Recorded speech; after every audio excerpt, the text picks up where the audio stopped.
good morning, everybody. Good to see you. I'm Arthel Neville. So glad you could join us on this Thursday morning. Hey, Lynn Paramore's here. How are you doing, Lynn? I'm great. How are you? I am well. We have an action-packed hour. Lots to talk about this hour.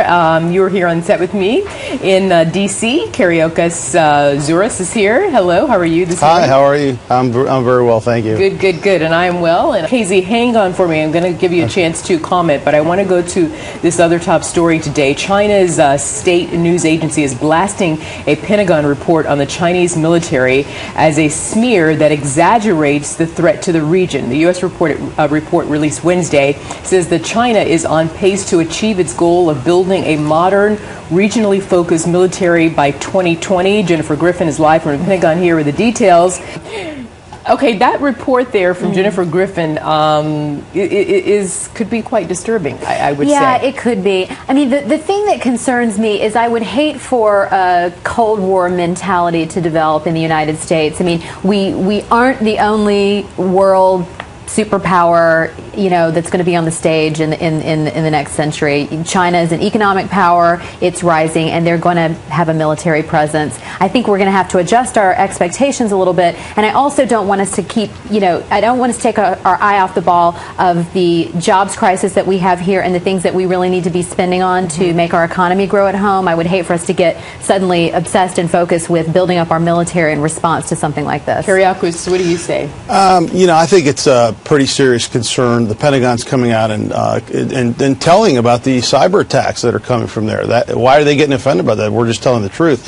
Secondly, they are becoming an economic power. They basically own the United States now, so we're at a weak point, and now they're building up their military. I think we need to be concerned. And to say let's not focus all our you know, spend our money and take our eye off the ball. We've sent all our manufacturing jobs to China. That's why we have an unemployment problem here. Okay, and now they're building up their military. They own all of our debt. I mean, we're at a weak point. They've got us. They have control now, so they're stepping it up. 12% of their money being spent on military. This is a cause for concern, and I think we need to keep our eye on that, as well as do the things that we need to do to fix this economy by bringing jobs back here to the United States. We have the CEO of GE who's now going to outsource jobs to China. So more of our inside military secrets will be revealed to the Chinese. I mean, this is unbelievable. Yeah, it is unbelievable. How do you fix that? How do you say, or should there, I don't know, I'm just a question. Is there a way to somehow dissuade these companies from outsourcing these jobs to a point where there is going to be penalties? Well, yeah, there is a way to do it. What you say is, look, when you outsource the jobs to other countries, especially when we have sensitive issues like technology that's used in our military and other things, then you're going to be punished. You're going to be taxed. There's going to be something placed on you. Give them an incentive to stay here instead of outsourcing the jobs to China and other countries. The same countries that turn around and use that against us, so, okay, and hold us hostage. But this is ridiculous. Lynn, that brings us back to the issue of incentives for corporations to stay inside of our borders. Yes, I think our tax policy could use some adjustment. I mean, right now, companies do have incentives to outsource jobs, and we need to make the incentives for them to bring the jobs back home. And, you know, it is an interesting thing that Obama chose Jeffrey Immelt as his job czar, because he's actually, you know, been guilty of this. Not paying any taxes. Yeah, and this outsourcing, you know, movement, he's been right behind it. So that to me was a bit of a strange choice. I'd like to hear what Immelt says about this situation. So obviously, KZ, the problem is now, you both agree on that, but looking forward to 2012 elections, is there anybody on the Republican side that you could see who could be that stern figure and leader and say, listen, guys, this is the United States, this is how we do it, this is the way it's going to be, you're not taking our jobs, this is the way it's going to be taxed, these are the incentives, we're bringing the jobs home, or we're keeping them here? Who can do that? Well, you know, first of all, I like Rick Perry as the candidate for the GOP. But you know what? It's unfortunate that Donald Trump isn't running, because I'm telling you right now, that's the guy that would do exactly what you just said. We've got to have somebody that's got a business mind, that's going to go out there and is going to put people in their place and say, look, you want to know what? we're not going to keep helping you. We're not going to keep doing this and then get stomped on you and just be used. We got to stop this. We're being beat up by every country in the world. We give all this money to everybody. We help everyone, and we get beat up for doing it. This has got to stop. We've got to get the jobs back here in the United States. We got 14+ million Americans that are out of work. This is unbelievable. People can't even take their kids to McDonald's to feed them on a night out. And then here we are. You know, we've got to do something with these tax codes, not only to get the American companies to stay, but get foreign companies to come to the United States and invest and put our people to work. That's what we need to do. And we got to get a little tough with everybody, even on foreign policy. Okay, you know, when everybody wants our help, we give it and we don't charge anything for it. This has to stop. Right. I mean, it's been this way, though, for a long time now, and you're right, it does have to stop.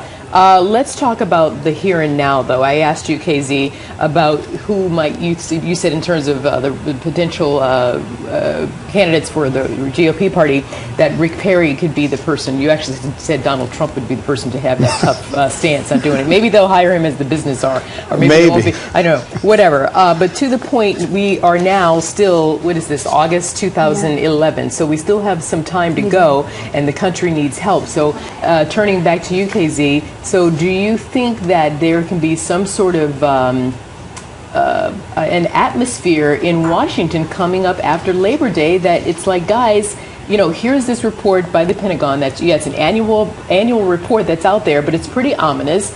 Do we realize that we have to work together? I don't care what side of the political fence you sit on. We are all Americans. Can we get that sort of feeling going on there in Washington so we can move forward? I mean, because at the end of the day, I don't care if you don't like the president. He's the president. He's going to be the president for the next year and a half or whatever. So let's not cripple the country in the meantime. You're exactly right, and that would be the perfect world if we could all just come together for the right cause. But unfortunately, we're divided.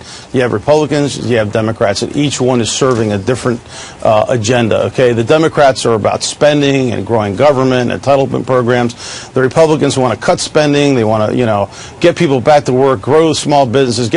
How are they all going to agree? I don't know if that's going to happen. I mean, we have an administration that's all about socializing America. We're talking about more spending right now. We were downgraded, for crying out loud, and now and then they go after the S&P like they did something wrong.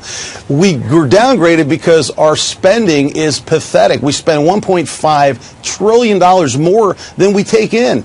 Cuts need to be made to social programs like Social Security, Medicare, Medicaid. This is going to be a difficult decision. Somebody's got to make it. What I think that President Obama could really, really win the votes of every American if he just stood up and said, look, you know what, this is not what I agree with, but this needs to be done right now, and I'm going to do it. I'm going to step to the plate and make these things happen and get his administration behind him and get it done. Because when you have division, nothing's going to get done. Get what done specifically before I lose you?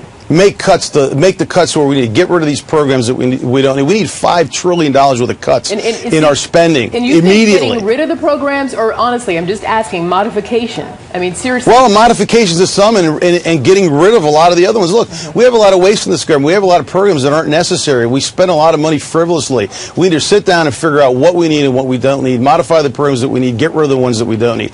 Period. This is a real simple equation. If we were a business and we were losing money, we would sit down tonight, figure out what we need to do, and tomorrow morning we'd implement it. We wouldn't be appointing commissions, and we wouldn't be talking about next year. We'd be doing it right now. People would be doing that. People are doing that at home. They're forced to do it. They're like, okay, great. That's correct. Our income used to be $85,000 a year. Our income is now $62,000 a year. This has got to go. This has got to go. This has got to go.